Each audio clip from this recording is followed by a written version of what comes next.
Selamat pagi Bu, silakan duduk. Baik, terima kasih. Ada yang bisa kami bantu Ibu sekalian? Baik Pak, sebelumnya perkenalkan, saya Nita dan di samping saya ada adik saya. Jadi tujuan kami di sini ingin mengkonsultasikan terkait hukum yang sedang kami alami Pak. Boleh dijelaskan masalah hukum apa yang Ibu sekalian alami sekarang? Jadi seperti ini Pak, pada tahun 2015 ayah kami menikah istri kedua dan dari istri kedua tersebut tidak dikaruniai anak. Lalu pada tahun 2017 ayah kami meninggal dan beliau mewariskan sebidang tanah seluas 1 hektar. Kalau boleh tahu status dari orang tua panjenengan sekalian ini bercerai atau tidak? Kalau status dari orang tua kandung kami tidak bercerai Pak, namun kiranya tahun 2012 ibu kami telah meninggal dunia. Baik, jadi antara orang tua panjenengan sekalian ini tidak bercerai. Boleh dilanjutkan lagi penjelasan dari Ibu sekalian? Jadi begini Pak, tanpa persetujuan kami, istri kedua dari ayah kami tersebut menjual tanah 1 hektar tanpa sepengetahuan kami anak-anaknya. Padahal kami adalah ahli waris yang sah dan harta tersebut merupakan harta bersama orang tua kami. Lalu langkah hukum apa yang dapat kami tuntut Pak? Jadi begini, kami menjelaskan dulu ya Bu, kasus tersebut masuk ke dalam pasal apa yang dilakukan oleh istri kedua dari ayah panjenengan sekalian. Jadi tindakan yang dilakukan oleh istri kedua dari ayah panjenengan sekalian itu merupakan tindak pidana penggelapan waris, di mana diterangkan dalam pasal 372 KUHP, dan juga di sini kita harus membuat laporan polisi Ibu sekalian. Tapi dengan membuat laporan polisi tersebut, apakah istri kedua dari ayah kami dipenjara dan apakah tanah yang sudah dijual tersebut dapat kembali pada kami Pak? Jadi begini, Ibu sekalian, langkah pertama hukum yang perlu ditempuh yaitu somasi, di mana somasi ini bertujuan untuk menegur dan juga memperingati istri kedua dari ayah panjenengan sekalian agar istri kedua tersebut mengembalikan harta peninggalan dari ayah panjenengan sekalian.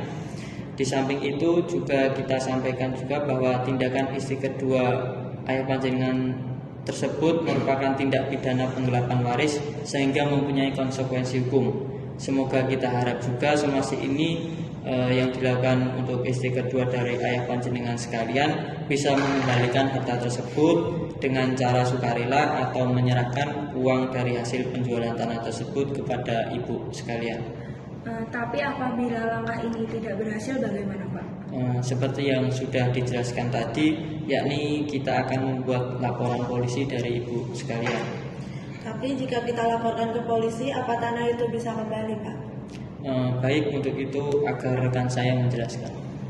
Baik, jadi begini, untuk selanjutnya apabila istri kedua dari ayah ibu sekalian dinyatakan bersalah demi hukum dan ada hubungan darah, maka upaya hukum yang selanjutnya kita buat yaitu pengajuan gugatan perbuatan melawan hukum kepada istri kedua dan pembeli yang membeli tanah peninggalan ayah tersebut. Apakah dengan cara itu bisa berhasil Pak? Dengan adanya gugatan ini kita ajukan, maka setelah kita membuktikan bahwa berhak atas tanah tersebut adalah bapak dan adalah ibu sekalian, sehingga kita harapkan untuk jual beli yang dilakukan istri kedua dari ayah ibu sekalian itu batal demi hukum atau cacat demi hukum. Sehingga kalau sudah diputuskan oleh pengadilan seperti itu dan telah berkekuatan hukum tetap, maka dengan mudah kita dapat melakukan eksekusi tanah yang dijual tersebut untuk dikembalikan pada ibu sekalian. Lalu kapan Pak untuk mengurus perkara ini sampai tuntas? Kasihan orang tua saya capek mencari rezeki tapi hartanya dikuasai oleh orang lain. Sepenilaian saya, istri kedua tersebut hanya mencintai harta ayah saya saja. Kalau orangnya di sini sudah saya tampar-tampar dan jambak-jambak Pak. Sabar Ibu, saya mengerti kekesalan Ibu sekalian. Jadi Pak, berapa lama waktu yang dibutuhkan untuk mengurus kasus ini? Untuk terkait gugatan perdata PMH ini kira-kira 1 tahun. Tetapi apabila ada perlawanan dari pembeli dan juga istri kedua dari ayah panjenengan sekalian, maka bisa memakan waktu kiranya 3 tahun dari pengalaman kami sebagai pengacara. Lalu untuk proses pidananya bagaimana Pak? 6 bulan dari pengalaman kami. Intinya kalau ibu sekalian menunjuk kami sebagai pengacara, kami akan bekerja semaksimal mungkin, karena pun kami tidak menjadikan kalian kasus melanggar hukum sebagai politik. Kira-kira biaya sampah yang Bapak jelaskan tadi menghabiskan biaya berapa, Pak? Untuk itu nanti kita lanjutkan atau kita tuangkan ke dalam bentuk surat tertulis terkait estimasi laporan biaya yang seperti ini.